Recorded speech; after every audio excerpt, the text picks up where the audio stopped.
What's up, everybody? Hope you're doing well. CHM Carnivorous here, and today I want to talk about what to feed your Venus flytraps. Now, before we get into what food you should feed them, let's talk about how Venus flytraps eat and what happens in that process. So I've got my big typical out here. This trap is enormous, and I'm going to try my best to focus in on it. It may not focus in, but the Venus flytraps have these tiny little trigger hairs. Now, these hairs are there to help them catch prey, and they do that by releasing a calcium that goes through their trap and then helps them to close. But the hairs there have to be hit twice in order to close the traps within 20 seconds apiece. Now, the reason why the plant does that is they want to make sure that they're not getting trapped from rain or wind, potentially, probably not wind, but rain could be a insect that they don't want. And so they want to make sure that they're going to expend the energy for something that is important.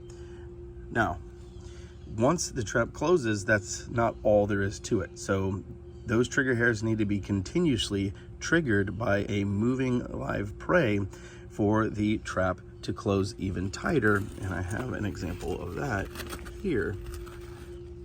See how tightly sealed that trap is? Now, that is a good example of a trap that not only originally caught a prey, but has been subsequent wiggling has caused it to close. And once it gets tight like that, it will release the digestive enzymes to break down that prey. Now, if you look down here, let's see if I can get it to focus. See that one that's closed there? That was due to a raindrop or maybe something perlite that fell into it. But see how it's not closed all the way, and that will reopen. And that is because whatever triggered that trap was not food, and so the plant does not want to continue to expend the energy to close all the way and seal. So let's talk about what to feed them.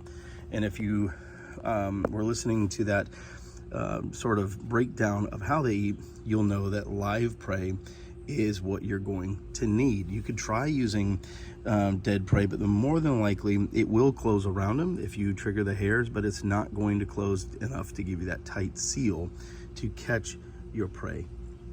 So if you grow them indoors, and just a small little point on that, it's best to grow them outdoors because that's what they're going to love. But if you have to grow them indoors, then you're going to want to get some mealworms that are alive or crickets from the local pet store and feed them that way. That way the live insect will move around and will help the trap to close.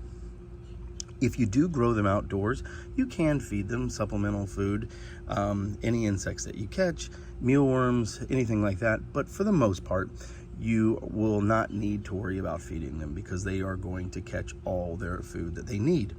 And how they do that is right on the ridge there, they release a nectar that draws the plant, or draws the insect in rather. And you'll notice if you looked at some of my other videos, hold on one second, I need to change the camera. Sorry about that. And so their nectar is released on the edge of the plant, and I've got a little fly here that's thinking about it, and let's see if it does it. But what these little tiny flies will do is they will go and they will get food off the edge of the trap. So the trap isn't going to close on that, and there's a reason for that, and we'll talk about that in a later video. But it doesn't want those little tiny flies. But larger traps, larger insects. Actually, is that one? Yep, it's hard to see. There's a itty bitty insect right there that is feeding on the nectar. That trap does not want that little tiny insect, so it's a little bit of a free lunch for that insect. But larger insects like houseflies are going to go on there, try to get the nectar, hit those trigger hairs, and be fed. Now, it is okay to go ahead and leave, like I said, if they're outdoors, they're going to be able to get as much food as they possibly need. The things that you want to avoid with Venus flytraps, if you're going to want to avoid human food. These are not animals, these are plants, and so they do not want raw meat, cooked meat, cheese, anything like that. Think about it from a plant standpoint. These are carnivorous plants. They're insectivores. They have developed over millions of years to be able to digest insects. And fun fact, the way they do that is by using a protein called chitinase. Now, chitinase was originally produced by plants to help break down fungus. But what evolution figured out somehow is that chitin is also what is in exoskeletons of insects. And so this chitinase was used to break down the exoskeleton of insects.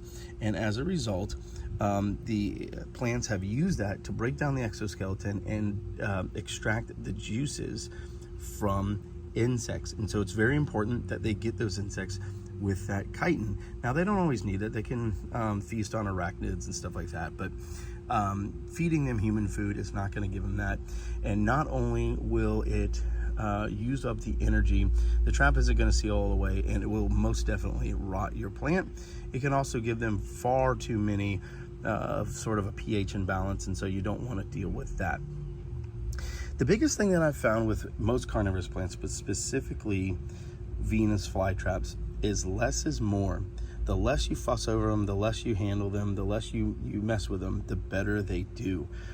These plants have developed, like I said, over millions of years to be self-sufficient, and so they are really good at what they do, which is attract and capture prey. So if you grow them outside, sit back and enjoy them, and they will do exactly what they need to do. If you grow them indoors, you're going to want to feed them insects that are alive. And again, most pet stores are going to have your mealworms or crickets, and so those will do just fine. Again, just make sure they are alive. Now, you can buy house flies online, but I don't know why you'd want to do that and release those into your home. But if that's what you like, then go for it. But otherwise, mealworms or crickets will do just fine. Really, mealworms would be best. Crickets, if they get loose, it's going to be a nightmare. So I would go with mealworms personally. But again, if you have the ability to grow them outside, I would absolutely do that. I hope this video was helpful. It is a shorter video, but it is straight and to the point. Again, don't overthink it when it comes to carnivorous plants, but specifically Venus flytraps. They very much like to just be left alone to do their own thing, and they will absolutely do what they do best. And so I hope this video was helpful. If you have any questions, please don't hesitate to ask in the comments, and I am here to assist. As always, I hope you have a wonderful day, and I'll see you soon. Bye-bye.